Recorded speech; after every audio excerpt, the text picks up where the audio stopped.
Welcome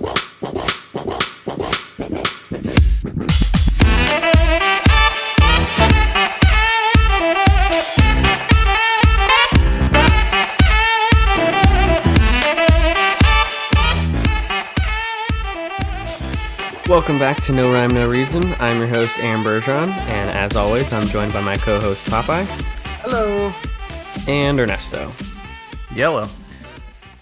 All right, so this week I'm just going to jump right into a new segment that we're going to call Fact Check, which is basically me recalling all the things that were wrong from the last episode. I'm hopeful that this is not a recurring segment, but that's probably not going to happen. But the biggest one from last week is that Angela Lansbury, the main actress from Murder, She Wrote, is in fact not dead. She is 92 and apparently still doing great. And also, it is supposedly Ernesto's grandmother's favorite show as well. So, it is. There's followers. There's followers. There's tons of us. So, dozens of you, literally dozens of you. So yeah, she's doing great, not dead. Also, last week we said that we might have our first guest, and unfortunately Ernesto sent Neil deGrasse Tyson the wrong information about our podcast, so it looks like he is not going to be our guest this week, so sorry about that. Yep, that's my bad, guys. Critical dates. And apparently I was talking to the wrong Neil Tyson. I forgot the whole deGrasse part. So next time. Drop the ball. Next time. I really did. Is it like the chick? Is that the? Did you talk to the chicken finger guy? It was someone attached to the Tyson Chicken company. Yes, it was. That just happened to be named Neil. All right. Poor mistake. Won't happen again. All right. So now that we've gotten that out of the way, I'm going to have Popeye introduce a new segment that we're going to do for this week. All right. So our new segment is Master Debaters. This segment is we're going to have a main topic, and Wayne and Ernesto will be clashing it out. So the first topic is favorite superhero, and then once we know both of yours, I want to see why you think your superhero will beat the other superhero in a fight. Let's hand it off to Ernesto. Why don't you go ahead and tell us your superhero? So my main, my most favorite superhero, typically the Hulk, just because he smashes things, and his big thing is he's this big rage monster, and he's super strong, and nothing can touch him. But my favorite superhero in the Disney Marvel era is actually Iron Man, because I am basically a Hispanic version of Tony Stark. And, it's just Tony Robbins has this saying that the best resource is resourcefulness. And that's like Tony Stark is the epitome of that. And it's really just his brain power and his resources and things like that. And he always finds a way to win. And I think when it's stacked like that, there's really no way for him to lose. No way for him to lose? I don't know. Oh, okay. He finds a way. There's a way. He finds a way every single time. Okay, so my favorite superhero before the whole Marvel thing, the Marvel Cinematic Universe, has always been Spider-Man. He is the best superhero, hands down. And it's not his resourcefulness or his ego. It's his heart. That's his best weapon. He's a good guy. He just wants to save his town. And he supports his aunt. He supports his love life. He does it all. He's smart. He's got quite the education from ESU. And he has his own corporation in the comics. I mean, just like Tony Stark, he's his own thing. He definitely has way more powers than Tony Stark, who just has money and an ego. A giant ego. So, speaking as someone who has a giant ego, an ego will take you incredibly far. How far? Especially when you use it in the right way. If your ego is big enough and you believe that you truly cannot fail, like you cannot fail. But how hard do you crash when eventually you do? Oh, if you crash, it's real hard. It's real hard. But those are things that, you deal with. And that's where his resourcefulness comes in. It's not like Tony Stark has never crashed before. And yes, Spider-Man has powers and his heart, and he's such a good guy. And I think that's what would get him killed. But no one knows. No one knows who he is. Tony Stark's just out there in the open. Everyone wants to kill him because his ego makes it so that everyone knows, and he's got a hard target on his back. If you think for 1 second that Tony Stark couldn't track Peter Parker down, you're mistaken.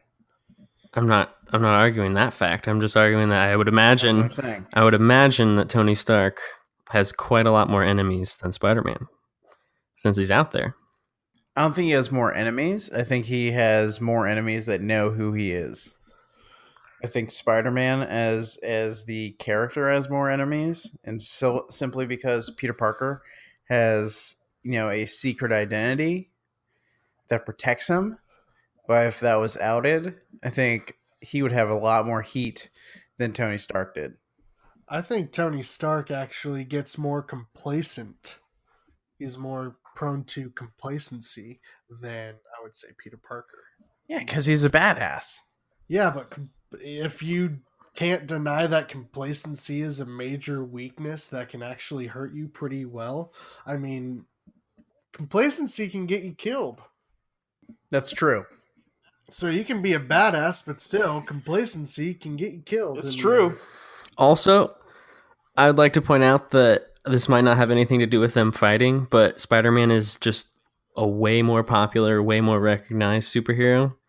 If it wasn't for Robert Downey Jr., we'd be like Iron Who. That's true. I mean, that's why I highlighted the fact that prior to this Disney Marvel era, it was the Hulk.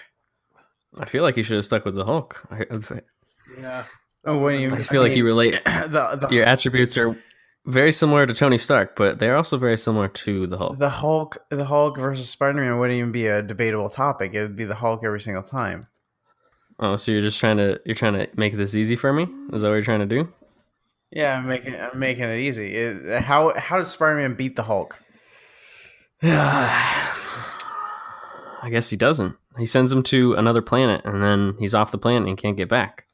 Done. Planet Hulk, right there. Planet Hulk, exactly.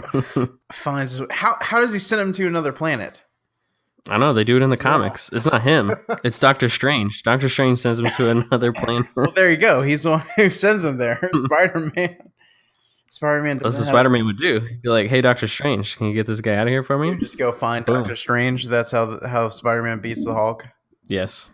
Go find someone else. And in the Avengers, they become best buddies, so it's good. This is working out for me. Yeah. No. Spider-Man versus the Hulk, straight up in a dogfight. Hulk wins every single time. All right, but luckily for you, you decided to make this easy for me and picked Iron Man, and Spider-Man beats Iron Man every single time. I don't believe that whatsoever. You don't have to believe it. It's fact. It's not like Spider-Man's bulletproof. Oh, well, this guy, I forget what his name was. It's like Tony something. He made him this suit in the last movie, and now he is bulletproof. He had nanotech. Yeah, so he's bulletproof. There you go. But also that Tony created the suit. Tony, in some ways, holds power over the suit. Like, he can manipulate the suit. If he holds power over the suit, then how didn't he know that Peter overrode the system? His guy in the chair overrode the system. I can't even remember his name. Ned? Ned, Yeah, yes. Right. He overrode the suit. There you go.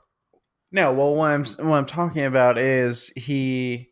Oh, in the first movie, yes, he overrode the suit and took off the training wheels. But in the second movie, in the new suit, it gets shot up, and then Tony Stark is the one who has the suit deploy the parachute to send him back to Earth. It's not Spider-Man's will. It was Tony Stark commanding the suit to do so. All right. Well, let's once again take a step back. How many Spider-Man movies are there? 1, 2, 3, 4, 5, 6. 6. How many Iron Man movies are there? Well, that's not even counting animated 1, movies. 2, 3, 4, 5. What are these He's other numbers that counting you're all going the past Avengers. 3? Avengers, Age of Ultron, Captain America: Civil War, arguably Spider-Man: Homecoming. Every movie that Robert Downey Jr. has been in, that's what he's counting. is his movie. Yes, absolutely. I don't really think so. Tropic Thunder. Those not Iron Man. That's a dude playing another dude. But if you had to say how many just hard Iron Man solo movies there are only 3. And 6 is greater than 3, correct? 6 is greater than 3, I rest my case. but they've also gone through different companies, people, things, topics. You know, What's the You know next who movie Iron that's Man coming out after the next Avengers movie? What's the next big Marvel movie? Spider-Man. Spider-Man: Far From Home. Ooh, so we're gonna be 7-3. It's gonna be 7-3. Plus, there's that new animated Spider-Man movie. Or is that the same one? Spider-Man's so popular that they make terrible movies about his villains. That's what they do. They do. That's true. Venom. It's true. Spider-Man. I won't say that Spider-Man is not more popular because he is more popular. I'm saying if you had to say who's the best superhero, It's the Hulk. it's the Hulk or Thor. Oh no. Let's not get into a secondary debate. Let's I was just gonna say that Batman no would beat Iron Man easy. no What? don't even No. you can't now it's 2 against 1. Popeye, don't do this to yourself. I won't. Next topic is aisle seat or window seat. Are we talking about on a bus or an airplane? Airplane. I go aisle seat. Well, I mean, I think this depends person to person because sure, I like the ability to look out the window every now and then, but also I'm infinitely more massive than Wayne is. That's true. So the fact that I just have one less person sitting beside me is all day, every day. They could probably charge me more for an aisle seat than a window seat, and I'd pay that premium. These are good points that you're making. I don't ever consider that because I am not having to deal with that. Yeah. But the window seat, the spoken rule is that the window seat gets to lay up against the window, the middle person gets the 2 armrests, and the aisle person gets more legroom. That is fact. That is how it works on the plane. It is an unspoken rule, or it should be. Yeah. And having the window to lean up against and fall asleep upon is definitely worth it. Super nice. Also, you get to look out the window. I also think that the fact that I did drum corps and I slept on the bus for like 2.5 months, I can sleep in any position. I don't need something to lean up against. I could sleep. I don't want to say I could sleep standing up because that I don't even know how that's even possible. But in a seated position, it's tough for me to not find a position in which I could fall asleep in. So if is that the sole premise behind your window seat over the aisle seat is just You get to look out the window. I like the window seat just because, like, if I were in the aisle seat and the window seat or the middle seat need to go, I have to get up anyways. But if the aisle seat or I usually don't go to the bathroom on the plane. I try to go before, and usually I have layovers, so I go when I get to my layover. So I like window seats just because I don't like a lot of, I guess, commotion, or I just like to do my own thing, so I just go in a corner basically. you just go to the bathroom in a corner. Is that what you said? No, that's not what I said, but that's all right. Well, that's why I like window seats. So emergency exit seats, those are nice too. Yes. I respect the choice of aisle seat, but window seat is No, definitely the way to go. I'll see. For me. it is. One less person. Have you ever had your shin hit, Ernesto, with like The cart? the food beverage No, I cart? haven't. Oh God, could you even imagine that? Like, experience. Have you had your shin hit by the food beverage cart? No, but I think of The Office, Michael Scott. It's like when he's showing his like sleep eye patches or whatever, or his sleep mask. He's like showing the camera, and the lady just rams the cart right into his legs. I'd survive. I just didn't know how often that occurred, but I'd survive. I'd gladly risk that to have a little more room. all right. So the next one, a Mac or a PC? Let's go over to Wayne. Wayne, what do you say? PC all day, every day, and it's not even close. I despise Mac. It is user friendly, I will give it that, and it is super expensive, which is not convenient at all, and usually has less functionality. It is for designers and artists and musicians, and that's it. After that, PC is what businesses use. PC is what the world uses. It's fully customizable. Anything can be done with it. You can run any software operating system on it, and there's just so much more you can do with it. Everyone knows how to use a PC.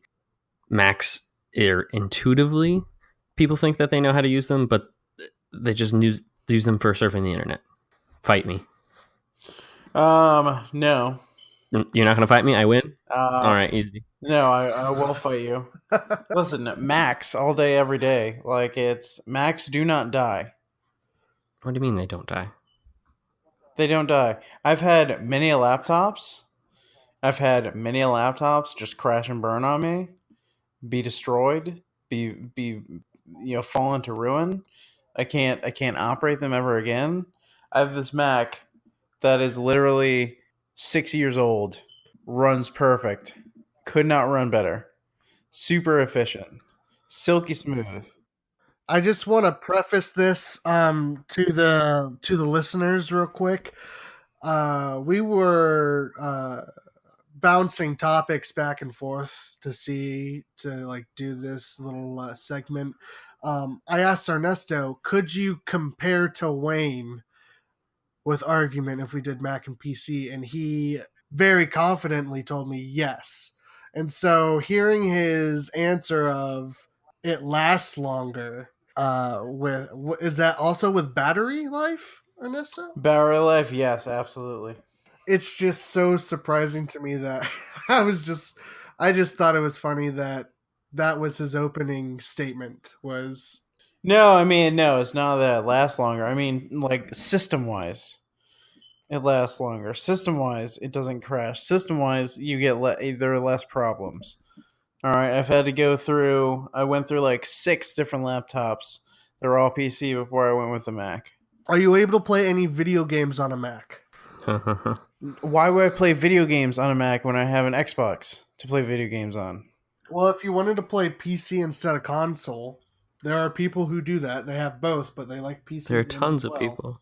All right, well, I am not one of those people. My laptop's purely used for business purposes. So the problem with you and PCs is that PCs can get viruses because they're fully customizable, and you do not know how to avoid viruses. That is my argument for why. That is my argument for why they last longer. I've attempted to fix your computers in the past to no avail. I don't know what you do.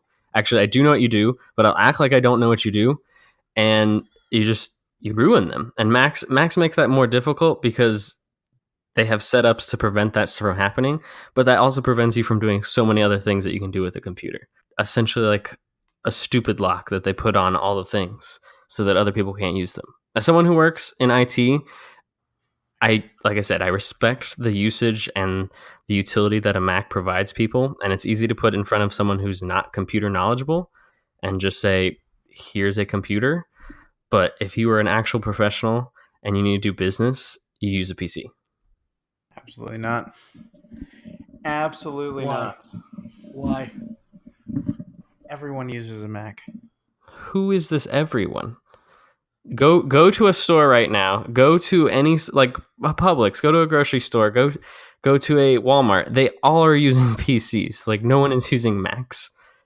One is because it's expensive, but the other reason is because you can just do so much more with a PC.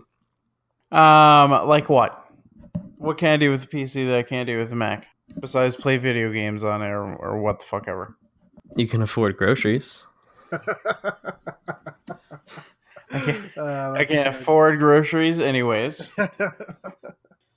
PC people are people that do business. They operate in money. Banks use PCs. The NSA, hackers, people that are trying to do actual computer work on in the real world use PCs. There's just more flexibility, more customization, and you can upgrade them. Like if I need something on my PC that breaks, I can just buy a new part and I can keep the base of the PC. I can increase the RAM. I can do all this. For a Mac, you have to have a very specialized professional, or you just have to buy a new one if something breaks or goes wrong. I have the big body Mac. Before they went fully internally, you couldn't take it apart and swap things out, so I can customize things. But I thought the argument was PC or Mac as of 2018, not. I mean, it's whatever you've got. Still a Mac. I just said it was like 7 years old, 6 years old, whatever. You said 6. I just said it was like 6 years old, and it's still a Mac, and it still runs beautifully. I can customize it. If I really wanted to, I'm sure I could figure a way I could play video games on this fucking thing. Yeah, like fucking Minesweeper. That is a game. You cannot play Call of Duty on a Mac. It is not possible. Have you okay, so you said you could customize your computer. Have you done anything with the graphics card to see if you can play games or anything like that? No, because that's not something important to me that I want to do. It's not like I want to play video games on my computer. I have an Xbox to do that. Realistically speaking, if I wanted to... Tell me why you think Mac is superior than the PC. Because right now it's just like, oh, just because PCs get viruses and my Mac didn't. That's your biggest argument right now. I mean, that's the biggest argument. If a PC gets a virus, how good's the PC? What can you do on it? I can just go all day if we have to. I've said it before. Cost effective. It's better for gamers. Oh my god! So it's simple to customize or build. The operating system is much more refined. It's been in development for much longer. The hardware is flexible. Like with Macs, you have to have their stuff. You have to have their charger. You have to have their mouse. You have to have their keyboard. It's all proprietary. Yeah, it's a money pit. Exactly. It's how they make money. I respect that. I respect the capitalism there. You require less RAM when you're operating a PC. Like all the programs use less RAM because the Mac spends unnecessary RAM making things look good, which some people care about, but in the real world, that's not a huge concern. Also, if you ever need support for a PC, like if you buy a warranty or anything, like if you buy a Mac, you have to go through Apple. You can't go through like a local person. You have to go through Apple, and that's a pain in the ass. Like I said, and I'll say it again, I understand the merits of Mac. PC is better, and you can see that by going to any business and asking them what they use. I cede.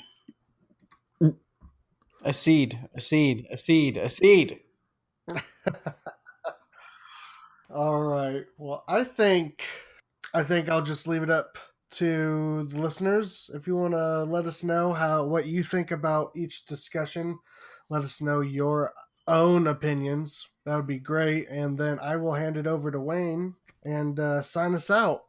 All right. Until next week. Later, guys. Later. Have a good one.